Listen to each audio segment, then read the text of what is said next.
जय महाराष्ट्र मित्रांनो, आज आपण पाहणार आहोत ठाणे महानगरपालिकेचा ग्राउंड रिपोर्ट नेमका काय आहे तो आज आपण या सर्वेच्या माध्यमातून बघणार आहोत। मित्रांनो, ठाणे महानगरपालिका म्हटलं की आठवतात ते म्हणजे स्वर्गीय आनंद दिघे साहेब यांची आपल्याला ठाणे शहराचं नाव घेतले की आठवण येते। पण मित्रांनो, त्याच ठाणे शहरामध्ये आता त्यांचेच शिष्य म्हणजेच एकनाथ शिंदे हे सध्या ठाणे शहराचे नेतृत्व करत आहेत। पण मित्रांनो, आता नेमकं ठाणे शहरामध्ये म्हणजेच महानगरपालिकेमध्ये नेमकी कोणाची सत्ता येणार आहे आणि कोणत्या पक्षाला किती जागा मिळणार आहेत? भारतीय जनता पार्टी आणि एकनाथ शिंदे आणि अजित पवार यांचा पक्ष मिळून महायुती सरकारची सत्ता येणार आहे की महाविकास आघाडीची सत्ता येणार आहे? आणि त्यातच आता एक नवीन चर्चा आहे, ती म्हणजे राजसाहेब ठाकरे आणि उद्धव बाळासाहेब ठाकरे एकत्र येणार आहेत। तर मित्रांनो, राजसाहेब ठाकरे आणि उद्धव बाळासाहेब ठाकरे पक्ष एकत्र आले तर नेमकं ठाणे महानगरपालिकेवर नेमकं काय होणार आहे त्याचा आपण ग्राउंड रिपोर्ट आज आपण पाहणार आहोत। तर मित्रांनो, वेळ न लावता लगेचच व्हिडिओला सुरुवात करूया। मित्रांनो, ठाणे जिल्ह्यामध्ये सध्या ठाणे शहराचे नेतृत्व करत असणारे एकनाथ शिंदे यांचे तर ठाणे शहरावर वर्चस्व आहे। पण त्याचबरोबर त्यांचे विश्वासू शिलेदार म्हणून ओळखले जाणारे त्यांचे साथीदार श्री प्रताप सरनाईक हे सुद्धा त्यांच्या सोबतीला आहेत। म्हणजेच त्यांचे ठाणे शहरावर चांगल्या प्रकारे वर्चस्व आहे आणि त्यातच त्यांच्यासोबत आता भारतीय जनता पार्टीसुद्धा म्हणजेच देवेंद्र फडणवीससुद्धा सोबत आहेत। तर मित्रांनो, आता आपण हे बघूया की याचा सामना उद्धव बाळासाहेब ठाकरे यांचा पक्ष म्हणजेच शिवसेना याचा सामना कशा प्रकारे करतोय आणि त्याचबरोबर मनसे पक्ष म्हणजेच राजसाहेब ठाकरे आणि शिवसेना जरी एकत्र आले तर याचा काय फायदा ठाणे शहरावर म्हणजेच ठाणे महानगरपालिकेवर होईल का? जर हे दोघे बंधू जर एकत्र आले तर ठाणे शहरावर खरंच एकनाथ शिंदे यांना हे दोघे बंधू शह देऊ शकतील का? हे आपण या सर्वेच्या माध्यमातून पाहूया। तर मित्रांनो, आता आपण हे बघूया की नेमकं एकनाथ शिंदे यांच्या पक्षाला आणि भारतीय जनता पार्टीला नेमक्या किती जागा मिळणार आहेत आणि उद्धव बाळासाहेब ठाकरे यांच्या पक्षाला आणि जर राजसाहेब ठाकरे जरी एकत्र आले तर त्यांच्या पक्षाला नेमक्या किती जागा मिळणार आहेत आणि कोणत्या पक्षाची सत्ता येणार आहे, या सर्व प्रश्नांची उत्तरे आणि या सर्व प्रश्नांचा सर्वे आज आपण या व्हिडिओच्या माध्यमातून सांगणार आहोत। तर मित्रांनो, आता वेळ न लावता लगेचच व्हिडिओला सुरुवात करूया मित्रांनो। आणि त्यातच राष्ट्रवादी पक्षाचे जितेंद्र आव्हाड हे त्यांची सुद्धा ठाणे शहरामध्ये चांगलाच दबदबा असल्याचं पाहायला मिळत आहे आणि त्यातच ठाकरेसोबत असलेले आनंद दिघे यांचे नातू हे सुद्धा ठाकरेंच्या बाजूने आहेत, म्हणजेच महाविकास आघाडीच्या बाजूने आहेत। तर मित्रांनो, आता आपण हे बघूया की हे सर्वांची ताकद एका बाजूने असताना तिकडून एकनाथ शिंदे यांची सुद्धा चांगल्या प्रकारे ताकद आहे। तर मित्रांनो, या सर्वच नेत्यांची चांगल्या प्रकारे ताकद ठाणे महानगरपालिकेमध्ये आहे। त्यामुळे ठाणे महानगरपालिकेमध्ये नेमकं काय होणार आहे ते आपल्याला बघणं गरजेचं आहे। जर हे सर्व नेते आपापसात लढले तर मित्रांनो, नेमकं ठाणे महानगरपालिकेवर नेमकी सत्ता कोणाची असणार आहे आणि कोणत्या पक्षाला किती जागा मिळणार आहेत याचा आज आपण ग्राउंड रिपोर्ट ह्या सर्वेच्या माध्यमातून पाहणार आहोत। तर मित्रांनो, वेळ न लावता आपण व्हिडिओला लगेचच सुरुवात करूया। तर मित्रांनो, पहिल्यांदा आपण हे बघूया की ठाणे महानगरपालिकेमध्ये एकूण नगरसेवकांची संख्या किती आहेत ते आता आपण पहिल्यांदा बघूया। तर मित्रांनो, ठाणे महानगरपालिकेमध्ये एकूण नगरसेवकांची संख्या ही 131 इतकी संख्या आहे ठाणे महानगरपालिकेवर आहे। म्हणजेच ठाणे महानगरपालिकेवर 131 नगरसेवक आहेत। तर मित्रांनो, आता आपण हे बघूया की ठाणे महानगरपालिकेवर 131 नगरसेवक आहेत। तर मित्रांनो, बहुमताचा आकडा हा ठाणे महानगरपालिकेवर सत्ता येण्यासाठी कोणत्याही पक्षाला 66 जागा येणे गरजेचं आहे। म्हणजेच ठाणे महानगरपालिकेवर सत्ता जरी मिळवायची असेल तर महायुतीला आणि महाविकास आघाडीला या दोन्ही ठराविक पक्षांना 66 जाग्यावर जागा मिळणे गरजेचं आहे। तर मित्रांनो, कोणत्याही एका युतीची किंवा आघाडीची सत्ता येणार आहे तर मित्रांनो, आता आपण हे वेळ न लावता लगेचच व्हिडिओला सुरुवात करूया। तर मित्रांनो, आता आपण वेळ न लावता लगेचच हे बघूया की नेमकं कोणत्या पक्षाला किती जागा मिळणार आहेत आणि कोणत्या पक्षाची सत्ता येणार आहे। मित्रांनो, पहिला पक्ष आहे काँग्रेस पक्ष। गेल्या 60 वर्षापासून जो आपल्या देशावर सलग 60 वर्ष ज्यांनी राज्य केले त्यांचा पक्ष। मित्रांनो, गेल्या काही वर्षापासून म्हणजेच गेल्या 10-20 वर्षापासून काँग्रेस पक्षाला चांगलीच गळती लागली आहे आणि आपण पाहिलंच असेल की मित्रांनो, गेल्या लोकसभेला आणि विधानसभेला सुद्धा त्यांना चांगल्या प्रकारे यश मिळालेलं नाही। तर मित्रांनो, त्यांना आपल्याच राज्यात नव्हे तर त्यांना संपूर्ण देशामध्ये काँग्रेस या पक्षाला गळती लागली आहे आणि त्यांना सर्वच निवडणुकामध्ये अपयश आलेलं आहे। तर मित्रांनो आता आपण हे बघूया की त्यांना ठाणे महानगरपालिकेमध्ये नेमके किती जागा मिळणार आहेत, त्या आता आपण या सर्वेच्या माध्यमातून बघूया। तर मित्रांनो काँग्रेस या पक्षाला म्हणजे जर राहुल गांधी यांच्या पक्षाला ठाणे महानगरपालिकेमध्ये 3 जागा मिळताना आपल्याला पाहायला मिळत आहेत। म्हणजेच ठाणे महानगरपालिकेमध्ये काँग्रेसच्या पक्षाला म्हणजे जर राहुल गांधी यांच्या पक्षाला परत एकदा सर्वात मोठं अपयश हे ठाणे महानगरपालिकेमध्ये येताना आपल्याला पाहायला मिळत आहे। म्हणजेच मित्रांनो काँग्रेसच्या पक्षाला जसं आपल्याला राज्यामध्ये लोकसभेला आणि विधानसभेला अपयश मिळालं होतं, तशाच प्रकारे येणाऱ्या महानगरपालिकेमध्ये सुद्धा त्यांना चांगल्या प्रकारे यश मिळणार नसल्याचं या सर्वेच्या माध्यमातून आता तरी आपल्याला पाहायला मिळत आहे। तर मित्रांनो त्याच्यानंतर आपण पुढचा पक्ष बघूया। तर मित्रांनो पुढचा पक्ष आहे अपक्षांचा पक्ष। मित्रांनो प्रत्येक निवडणुकीच्या वेळी अपक्षांना चांगल्या जागा या मिळत असतात। प्रत्येक महानगरपालिकेमध्ये मुंबई महानगरपालिका असो किंवा नाशिक महानगरपालिका या सर्वच महाराष्ट्रातील सर्वच महानगरपालिकेमध्ये त्यांचाही वाटा महत्त्वाचा मानला जात आहे। तर मित्रांनो आता आपण हे बघूया की त्यांना ठाणे महानगरपालिकेमध्ये नेमक्या किती जागा मिळणार आहेत आणि त्यांच्यावर काही डिपेंड आहे का, हे आपण या व्हिडिओच्या माध्यमातून बघूया। तर मित्रांनो ठाणे महानगरपालिकेमध्ये अपक्षांना 3 जागा मिळताना पाहायला मिळत आहेत। मित्रांनो 3 जागा म्हणजे यासुद्धा सत्ता स्थापनेच्या वेळी महत्त्वाच्या असू शकतात, त्यामुळे अपक्षांना सुद्धा चांगलाच भाव असू शकतो असं या सर्वेच्या माध्यमातून आपल्याला पाहायला मिळत आहे। तर मित्रांनो त्याच्यानंतर आपण पुढचा पक्ष बघूया। तर मित्रांनो पुढचा पक्ष आहे राष्ट्रवादी शरद पवार गट।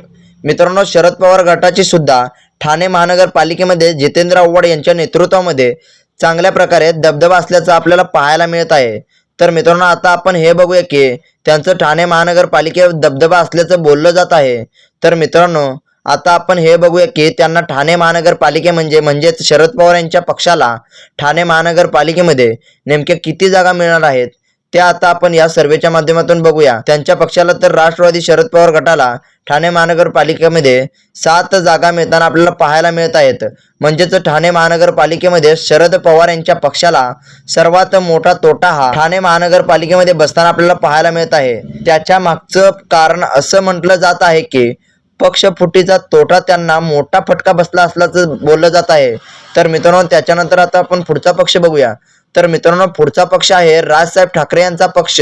मित्रांनो राजसाहेब ठाकरे यांच्या पक्षाला ठाणे महानगरपालिकेमध्ये जर ठाकरे बंधू जर एकत्र आले, तर उद्धव बाळासाहेब ठाकरे आणि राजसाहेब ठाकरे जर एकत्र आले, तर म्हणजेच मनसे आणि ठाकरे गटाची युती झाली, तर ठाणे महानगरपालिकेमध्ये नेमकं मनसे या पक्षाला नेमक्या किती जागा मिळणार आहेत आणि त्यातच जर हे दोघे बंधू एकत्र आले तर एकनाथ शिंदे यांच्या पक्षावर सुद्धा थोडाफार दबाव येईल का, हे आपण या व्हिडिओच्या माध्यमातून पाहणार आहोतच। तर मित्रांनो आता पहिल्यांदा आपण हे बघूया की ठाणे महानगरपालिकेमध्ये राजसाहेब ठाकरे यांच्या पक्षाला नेमक्या किती जागा मिळणार आहेत। त्यात आपण बघूया की मित्रांनो ठाणे महानगरपालिकेमध्ये राजसाहेब ठाकरे यांच्या पक्षाला म्हणजेच महाराष्ट्र नवनिर्माण सेना या पक्षाला 5 ते 7 जागा मिळताना आपल्याला पाहायला मिळत आहेत। म्हणजेच त्यांना ठाणे महानगरपालिकेमध्ये चांगल्या प्रकारे यश न मिळाल्याचं आपल्याला पाहायला मिळत आहे। तर मित्रांनो ठाणे महानगरपालिकेमध्ये राजसाहेब ठाकरे यांच्या पक्षाला सुद्धा चांगल्या प्रकारे यश न मिळाल्याचं पाहायला मिळत आहे। तर या सर्वेच्या माध्यमातून आपल्याला पाहायला मिळत आहे। त्यानंतर आपण आता मित्रांनो पुढचा पक्ष बघूया। मित्रांनो पुढचा पक्ष आहे राष्ट्रवादी अजित पवार गट। मित्रांनो आत्ताच झालेल्या विधानसभा आणि लोकसभा निवडणुकीमध्ये अजित पवार गटाला म्हणजेच राष्ट्रवादी अजित पवार पक्षाला झालेल्या विधानसभा निवडणुकीमध्ये चांगल्या प्रकारे यश मिळालं आहे। म्हणजेच त्यांच्या महाराष्ट्रामध्ये 40 जागेच्या वरती सीटा आलेल्या आहेत, ते म्हणजे आमदार निवडून आलेले आहेत आणि त्यांचं आपल्या राज्यामध्ये चांगल्या प्रकारे वातावरण तयार झालं असल्याचं आपल्याला पाहायला मिळालं आहे। तर मित्रांनो त्याचबरोबर आपण आता हे बघूया की त्यांना महाराष्ट्रामध्ये तर चांगल्या प्रकारे यश मिळालं आहेच, पण त्यांना ठाणे महानगरपालिकेमध्ये नेमक्या किती जागा मिळणार आहेत आणि त्यांना ठाणे महानगरपालिकेमध्ये सुद्धा चांगल्या प्रकारे यश मिळणार आहे का, ते आता आपण या व्हिडिओच्या माध्यमातून जाणून घेऊया।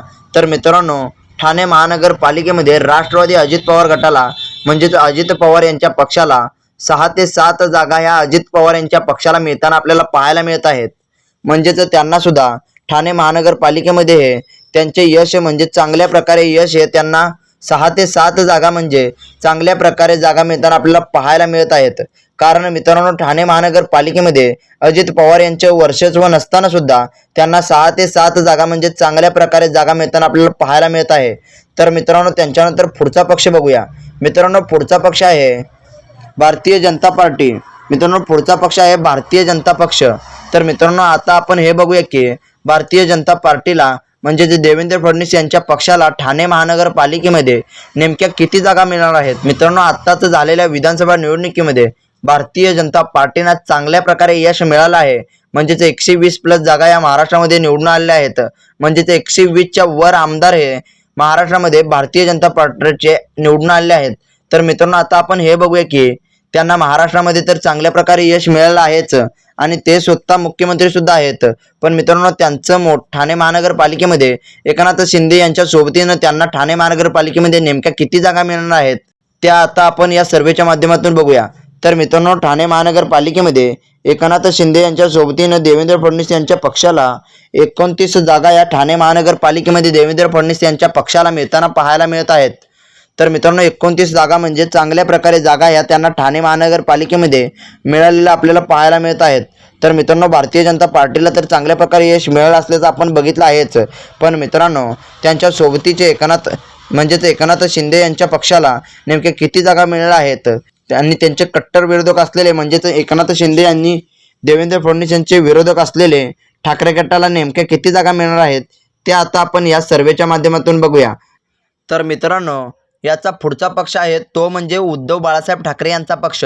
मित्रांनो उद्धव बाळासाहेब ठाकरे यांच्या पक्षाला महानगरपालिकेमध्ये नेमक्या किती जागा मिळाल्या आहेत ते आता आपण या सर्वेच्या माध्यमातून बघूया. तर मित्रांनो महानगरपालिकेमध्ये उद्धव बाळासाहेब ठाकरे यांच्या पक्षाला 2017च्या निवडणुकीमध्ये 55 जागा या मिळाल्या होत्या. पण मित्रांनो त्यांना आत्ताच्या निवडणुकीमध्ये म्हणजेच 2025च्या निवडणुकीमध्ये ठाणे महानगरपालिकेमध्ये त्यांचं रिवर्स आल्याचं आपल्याला पाहायला मिळत आहे. म्हणजेच उद्धव बाळासाहेब ठाकरे यांच्या पक्षाला 17 जागा या ठाणे महानगरपालिकेमध्ये मिळताना पाहायला मिळत आहेत. म्हणजेच उद्धव बाळासाहेब ठाकरे यांच्या पक्षाला ठाणे महानगरपालिकेमध्ये सर्वात मोठा फटका हा ठाणे महानगरपालिकेमध्ये मिळताना आपल्याला पाहायला मिळत आहे. म्हणजेच मित्रांनो जरी ठाकरे बंधू एकत्र राहिले तरी त्यांना मुंबईपुरतंच मर्यादित राहावं लागणार आहे असं या सर्वेच्या माध्यमातून पाहायला मिळत आहे. कारण का तर मित्रांनो जरी ठाकरे बंधू उद्धव बाळासाहेब ठाकरे यांनी महाराष्ट्र नवनिर्माण सेना पक्षाचे राजसाहेब ठाकरे जरी एकत्र आले तरी त्याचा काही फायदा हा ठाणे महानगरपालिकेत होईल असं वाटत नाही. म्हणजेच ठाणे महानगरपालिकेमध्ये ठाकरे यांच्या पक्षाला सर्वात मोठा तोटा हा त्यांच्या ठाणे महानगरपालिकेमध्ये झालेला आहे. कारण मित्रांनो गेल्या निवडणुकीमध्ये त्यांना 55 जागा या मिळाल्या होत्या. पण मित्रांनो त्यांना आता 55 जागेवरून डायरेक्ट 17 जागेवरती यायला भाग पडला आहे. म्हणजेच उद्धव बाळासाहेब ठाकरे यांच्या पक्षाला सर्वात मोठा फटका हा ठाणे महानगरपालिकेमध्ये मिळताना आपल्याला पाहायला मिळत आहे. तर मित्रांनो आता आपण पुढचा पक्ष बघूया. मित्रांनो पुढचा पक्ष आहे तो म्हणजे एकनाथ शिंदे यांचा पक्ष. मित्रांनो एकनाथ शिंदे यांच्या पक्षाला ठाणे महानगरपालिकेमध्ये 61 जागा या मिळताना आपल्याला पाहायला मिळत आहे. म्हणजेच सर्वात मोठा फायदा हा एकनाथ शिंदे यांचा झालेला पाहायला मिळत आहे. एकनाथ शिंदे यांनी गेल्या 2.5 वर्षाच्या काळामध्ये मुख्यमंत्री असताना बऱ्याच प्रकारचे कामे केले होते आणि त्यातच त्यांनी आतासुद्धा उपमुख्यमंत्री आहेत. तरीसुद्धा त्यांनी ठाणे महानगरपालिकेमध्ये आणि ठाणे शहराचा चांगल्या प्रकारे विकास केल्याचं आपल्याला पाहायला मिळालं आहे. म्हणूनच तर ठाणेकरांनी पुन्हा एकदा एकनाथ शिंदे यांच्या नेतृत्वाखाली ठाणे महानगरपालिका द्यायचं ठरवलं आहे असं या सर्वेच्या माध्यमातून पाहायला मिळत आहे. तर मित्रांनो तुम्हाला काय वाटतंय खरंच एकनाथ शिंदे यांच्या पक्षाला इतकं मोठं यश ठाणे महानगरपालिकेमध्ये मिळेल का आणि खरंच इतका मोठा तोटा हा ठाणे महानगरपालिकेमध्ये उद्धव बाळासाहेब ठाकरे यांच्या पक्षाला बसेल का हे तुम्ही कमेंट करून सांगा. आणि व्हिडिओ जर आवडला असेल तर व्हिडिओला लाईक करून चॅनलला सबस्क्राईब करायला विसरू नका. धन्यवाद मित्रांनो. जय हिंद जय महाराष्ट्र.